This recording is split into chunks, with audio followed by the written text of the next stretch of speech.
want to welcome you back for another edition of the Coach Chennis Berry Show. All things Benedict College athletics, especially football. And we want to say thank you to New Creation Construction as well for allowing us to be able to do this with our other partners too. And we're going to mention those folks coming up a little later in the show. But right now, Coach, let's talk about this game we just had this past Saturday. We went down to a good Albany State team. It was, 28-6. At times, it looked promising for us, but it seems as though the offense could not get any plays going, which then we couldn't open up a playbook to get the offense moving. What was the deal, Coach? Well, in our program, everything starts up front. We have to be able to win at the line of scrimmage, and we didn't do that.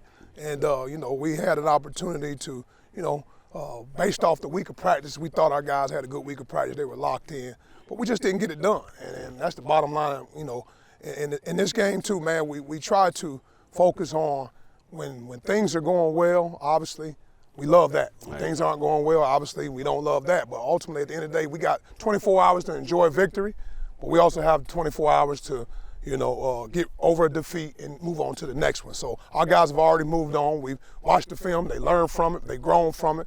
And we just got to get better, especially in the trenches. You went with your freshman QB again.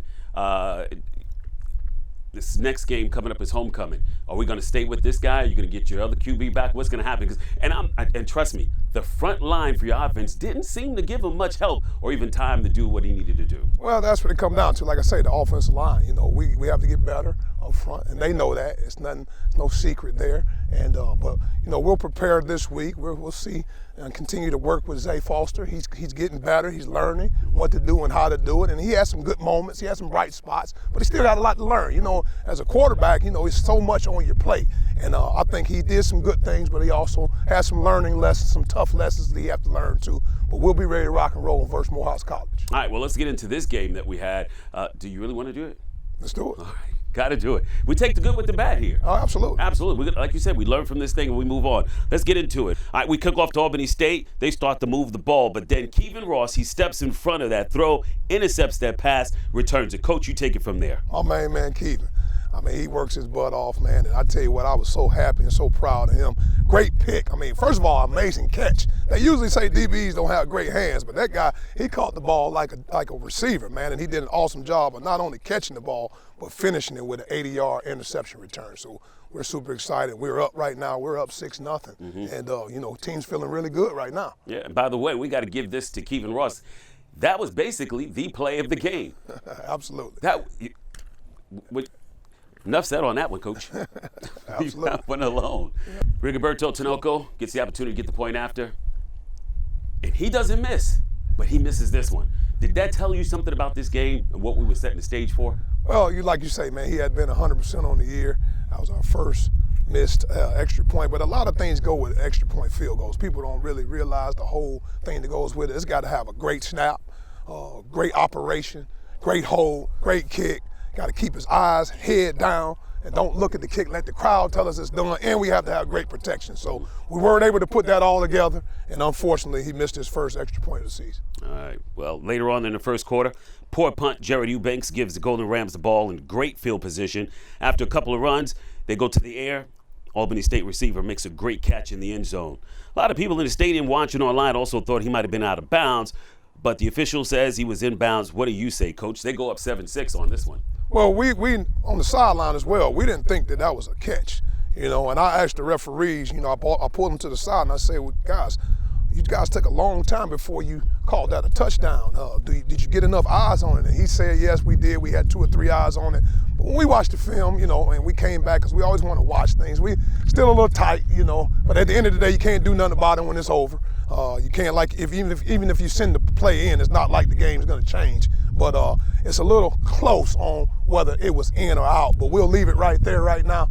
Ultimately, at the end of the day, they ruled it a touchdown, so therefore it was a touchdown. All right, so of course our offense gets the ball a couple of times in the first half, but we can't seem to move this ball. But here's the other thing on this thing. We talk about Albany State. They're one of the top-ranked defenses in the SIAC, and they allowed the fewest points as well. That had to go up against your offense and get in their heads a little bit. Well, we never try to oversell an opponent. I always tell a young man that it's not about the opponent, it's about us. But like you say, they have a really good defense. But that doesn't excuse us from not being able to move the ball and put points on the board. Ultimately we weren't able to do that.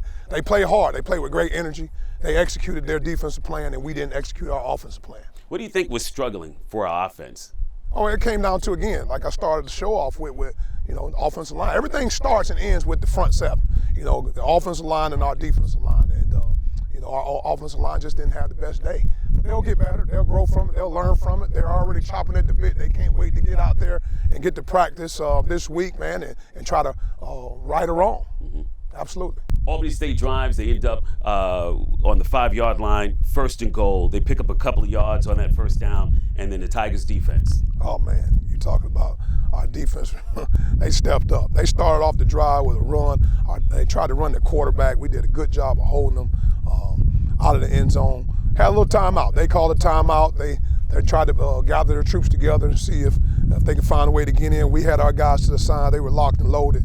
And we found a way, man, to hunker down, man, and not break. And we were able to stop them right before the half for a big stop. And now, we're going into halftime. They're up 7-6. It's a ball game. Yeah, Dontavius Hunt, that guy, he came up big. Absolutely. Hunt does a great job for us. He came off the edge, and they were able to make a play in the backfield for tackle for loss. All right, so they go up 7-6 at the half. Defense came up big towards the last few moments of this one. You get into the locker room. What are you talking to your players about? Always tell them again, 0-0. Regardless of if we're up or down, 0-0. Come out, next 30 minutes, let's find a way to win a football game. And the guys were really fired up. At this point, although we're down by 1, they're believing, they're excited, they're encouraging each other, no negativity in the locker room. We have to find a way. Now, the reason why we're excited, our defense at this point is playing lights out. I mean, they're playing some great ball, and we get the ball first in the second half because, we won the toss, we deferred to the second half, so we decided that we're going to give them the ball first. Our defense did a great job, like I said, in the first half, and we were able to get the ball in the second half. So we're excited. If we get a chance to score, my mindset was already, because we missed the extra point, that we were going to go for 2 and put this game back in our hands, and we had full control right then, but when we came out in that second half, we still weren't able to get anything generated on offense. So in your words, of course, the team still believes. Yep, absolutely. All right, here it is. We're at Charlie W. Johnson Stadium. This is the Coach Chennis Berry Show. Going to come back with the PRISMA Health Spotlight and, of course, that second half highlights for you, too. Stay with us. We'll be right back.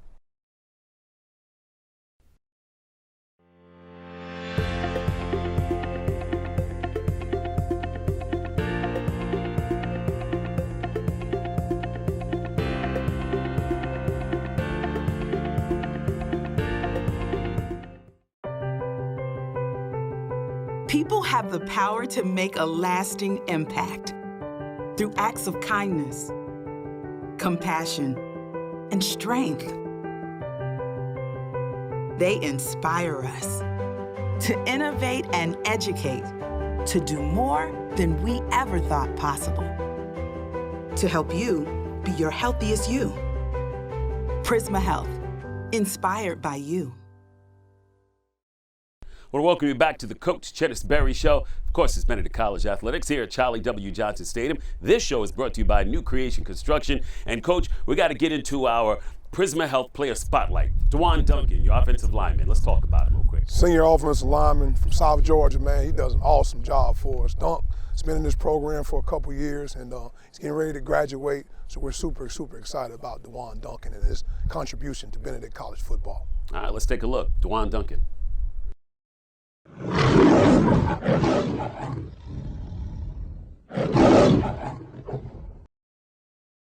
First and foremost, I just want to thank Coach Berry for having me on the show. My name is DeJuan Duncan. I go by Dunk. I'm a senior here at Benedict College, and I play offensive line. I originate from Jacksonville, Florida. I was raised up in Camden County, Georgia. I attended Camden County High School in Kingston, Georgia, and after that, I did 2 years at a junior college in Eastern Arizona. One thing I learned about the Benedict Tigers this year is that we have a relentless group of men who have bought into the program from day one of Coach Berry being here. We have fought through adversity throughout this whole entire year, dealing with injuries. And the goal at the end of the day is to get 1% better as a group and just win the day. In just 2 years of me being here at Benedict College, the culture has shifted in a very positive way. There's much more discipline amongst us as well as leadership on and off the field. Benedict is a unique program within itself. You can tell that ever since Coach Berry had hired back in February that there's a lot more discipline, there's not a lot more togetherness amongst each other. Ultimately, the main personal goal for me is to graduate from Benedict College with a degree. It's to finish the season on a winning note, and it's to gain all conference honors. In the last 2 years, the culture has shifted in a very positive way. There's much more leaders among us. There's much more discipline instilled in us. We were bought into the program ever since Coach Berry stepped foot into the office. A memory that'll stick with me for life is when Coach Berry said, everybody want to go to heaven, but don't nobody want to die. And what I took from that is everybody want to be a champion, but don't nobody want to put in the work necessary to become a champion. In this league, they don't hand out participation trophies, and that's a memorable quote that'll stick with me because it can translate over to life. I'm DeJuan Duncan. I go by Dunk. Go Tigers. All right, going to get back into the second half highlights of the Albany State game this past weekend. And we get the ball back to start off that second half. And we get a pass to Chris Williams from Xavier Foster. Now, here it is. Foster gets sacked. That's 1 of 7 in this game, Coach. Yep. That's what it come down to.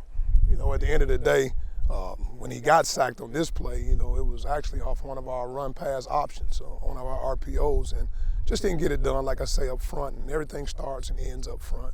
And but like you say, we started off, we had a nice pass to Chris Williams, was able to become explosive play for us, and you know, we felt like we were at a point where we could move the football, but you know, once that sack sat us behind the sticks, kind of put us in a situation now, our backs against the walls, now we got to find a way to try to generate some offense and move the football. Absolutely. But at this point, offense still sputters a little bit. Albany State, the Golden Rams get the ball back, and what happens here, they get a 16-yard run by Marcus Fawkes, and who had a good day running on the Tigers. Golden Rams start that drive. They get a 17-yard pass, then cap that drive with a 7-yard scoring run, and they pull ahead 14-6 at this point. I'll tell you what, you know, I still felt like our defense was playing some good ball. You know, they gave up a couple plays in the second half, but they still put us in a position and gave us good field position where we had a chance to do some things offensively. But, you know, they had a couple drives, like I say, man, they made a couple plays here and there with their offense. But like I say, overall, I felt like our defense really played well this past Saturday. I think your offense stayed on the field maybe, I don't know what, 10 minutes of this 60 seconds, and the defense was out there almost, it seems as though the entirety of the game. My numbers are off, but it seems like that defense had to be out there so many times, had to wear them down a little bit. You know, and we try to pride ourselves on gaining yards and winning on first and second down, early downs. We feel like if we can win on early downs, and that's like 4 or 5 yards on early downs, if we can do that, we'll put our offense in a third down situation where we feel like that we can, you know, achieve and convert. But we were in third and long a lot all day, and now that pushing an opportunity where you're going 3 and out. Now your defense is back on the field, and we definitely want to have our defense on the field a lot. We want to have our offense on the field longer than our defense, and we weren't able to do that this past Saturday. All right, once again, Coach, adversity strikes. We get the ball back, but then Foster loses this ball, and we know that ends up with a score for Albany as they go a 30-yard run, and they're up 21-6 on us. They were able to get a scoop and score off a sack. And like I tell Zay Foster all the time, man, at the end of the day, the ball is the baby. You got to protect the football. Regardless of what, we got to protect the football, and we don't want to give the ball to the opponent. And they were able to get the ball out of Zay Foster's possession, and they were able to scoop and score. And they were able to score on that where we put them up 21-6. So, you know, at this point, we're still believing. Our guys are still locked in, but we have to take care of the football. We can't turn it over. Turnovers are definitely something that we try to avoid against. We want to make sure we get takeaways on defense and try to eliminate turnovers on offense. Coach, deep in the third quarter, we get a 67-yard drive and a 37-yard pass, Foster to Chris Williams. That gives us a little momentum here. Absolutely.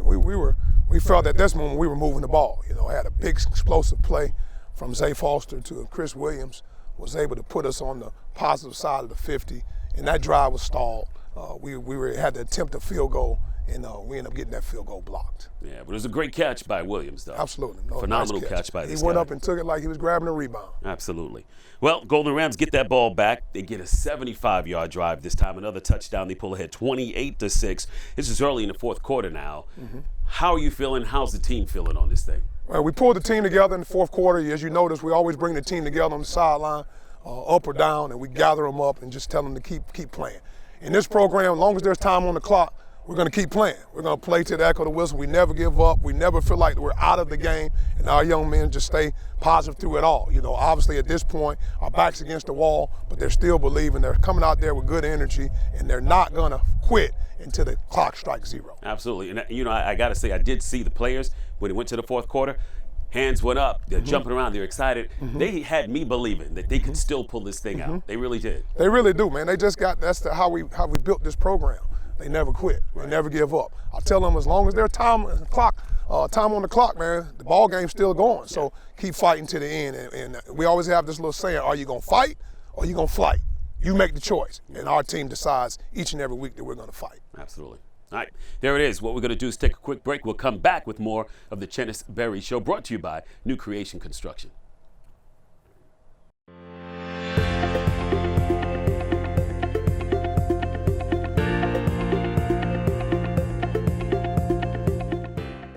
In our state, team rivalries run deep. Sometimes our fans might not always agree. With South Carolina. South Carolina. South Carolina. It's time to come together off the field. Together, we can beat COVID-19. Vaccines are safe and effective. And they're our best shot at victory. Don't wait until it's too late. Learn how to protect yourself and your family. At scdhec.gov/vaxfacts.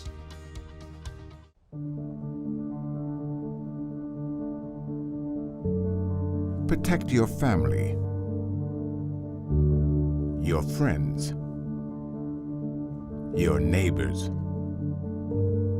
the people who care for you. Save a life. Wear a mask.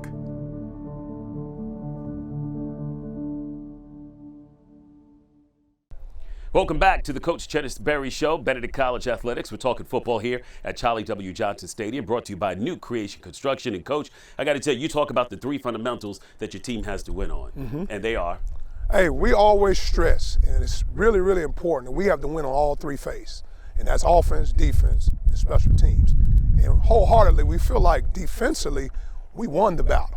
But on special teams and offense, we didn't win the battle. And ultimately, you have to win all three phases to give yourself a chance to win a football team. So we have to find a way as a football team and as a football program that we have to put all three phases together in order for us to be successful on Saturday afternoons. All right. Right now, what we're going to do is take a switch, and we're going to check out our Lexington Medical Center assistant coach spotlight. Brinson, right? Jalen Brinson. It brings me joy, man. That's a young man that I coached for 5 years at Southern University. He was my starting center. He made a decision to come here and coach our running backs, and he's doing an amazing job as a young football coach, and he's got a bright future in this profession. All right, let's take a look at Jalen Brinson.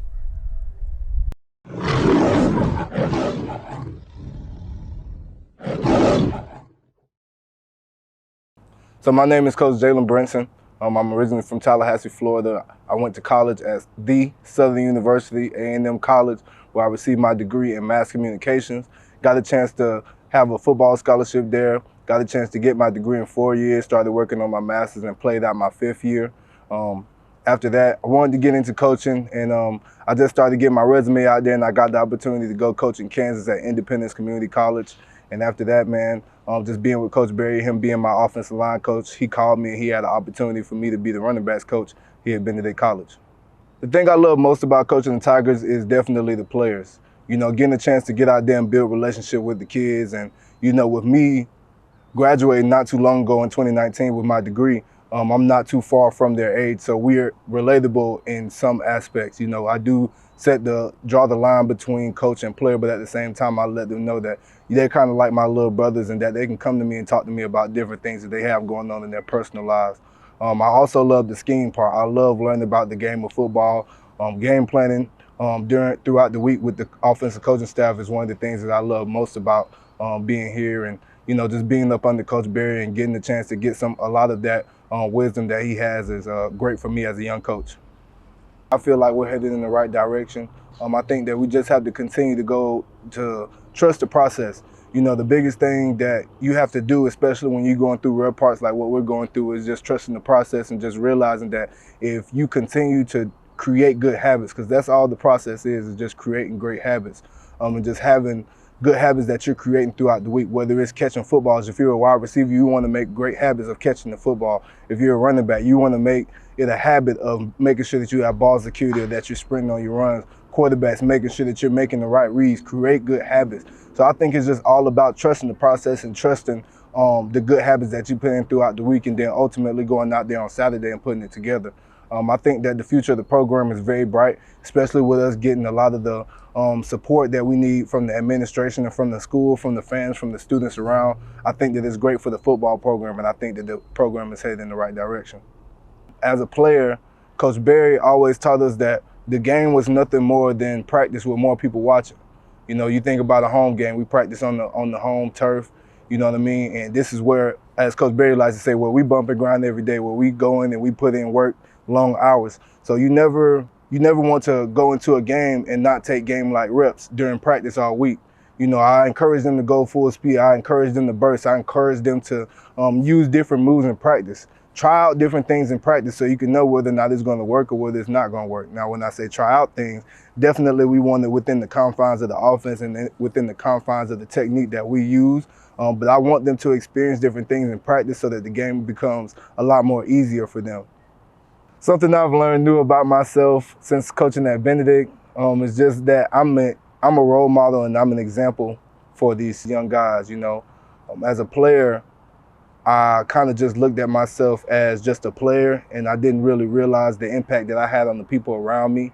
And I just think that, you know, I've seen myself be able to have an impact on these young guys' lives, and you know, it was something that I never thought that I could really do, but that's kind of why I got into coaching, was to see how I could impact these guys and, you know, see how I could help them out, you know, get a chance to teach them some things that I wish someone would have taught me. I'm Coach Jalen Brinson. Go Tigers.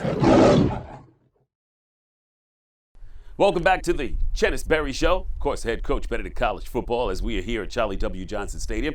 This show is being brought to you by New Creation Construction, and we're here at the stadium because we have homecoming coming up, right? Homecoming, baby. Saturday, Homecoming. 23rd against Morehouse.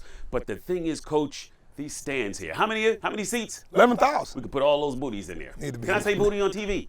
Sorry, I just did. But tell them. Go ahead, Coach. We need you here. You know, we need 11,000 screaming Tiger fans in Charlie Johnson Stadium. Come to the jungle. We're excited. We need to have you here. We need that 12th man. We're excited already. We know our band, the BCBOD, is going to be rocking the house. Come on out. Bring your family, friends, loved ones, and come watch us go for a victory versus Morehouse College. You know, it's nothing better than hearing the crowd cheering for their team, especially when it's on defense. And when it gets to that third down and all of those players are out there getting the crowd involved and the crowd gets involved, it's a great thing. And they got to know that it helps the team. Oh, it definitely generates that juice, that energy. The guys feed off the momentum of the crowd. You know, when the band get to rocking and you see them bouncing up and down on the sideline, that creates juice. And we always talk about who's going to bring the juice. And the band has brought the juice. The fans has brought the juice. When we get to third down, we all get up and say, money down. We need each and every person to come on out this upcoming Saturday to Charlie Johnson Stadium. Come on to the jungle and help us cheer us on to victory. All right, make sure you grab those tickets to be here. Homecoming 2021 is going to be a great time, all right? So listen, grab those tickets, benedict.edu. Even get some information from benedicttigers.com. Matter of fact, you can get them on Laurel Street at the athletics office, or you can come here to Charlie W. Johnson Stadium, get those tickets at the gate. One thing we need is you here. Family, friends, tailgate. Invite us to the tailgate before the game. We're going to need a little something before we get out there and start yelling and running up and down the field. Oh, yeah. All right. I'm excited, man. Excited to see the alumni out, all the fans, all the friends, all the families come out. It's homecoming, man. Let's turn this thing up. Absolutely. All right. What are your thoughts against Morehouse here? Morehouse, good football team. They started off a little slow. They started off 0-5, and they won their last two. They beat Tuskegee, which is one of their rivals, and then this past week they had a big win versus Fort Valley State University, man. So, you know, they'll be playing with a lot of emotion, a lot of energy. They'll be believing, but our kids will be believing as well. We're getting the opportunity to play in front of our home crowd, get a chance to play in front of all the alumni that'll be coming back, get a chance to play in front of family and friends. So we're expecting an exciting game this week, and our young men are chopping at the bit. Right. Can't wait to get out here for practice to get 1% better each and every day. You know, Coach, I'm so fired. I think I'll probably keep this seat until Saturday. Right here, Charlie Great W. Johnson Stadium. Absolutely. Waiting on everybody to come on in. I'll wave at each person that comes through the gate, for sure. Absolutely. Let's make sure you're here for this game coming up on Saturday, all right? It's against Morehouse. It is a big, important game for your BC Tigers. Coach, we thank you, too, for doing what you do with our team. Appreciate you, brother. My man. Go All right, Tigers. of course, we want to say thank you for watching the Coach Chennis Berry Show, brought to you by New Creation Construction. We'll see you for episode number 9 next. Number 9. This is 8, 9. Oh, yeah. I went to BC. I can count. That's right. Let's get it. We want to say thank you to our sponsors of the Chennis Berry Show, New Creation Construction, PRISMA Health, Department of Health and Environmental Control, Lexington Medical Center, Advantage Sport and Fitness. Thank you for supporting Benedict College Athletics.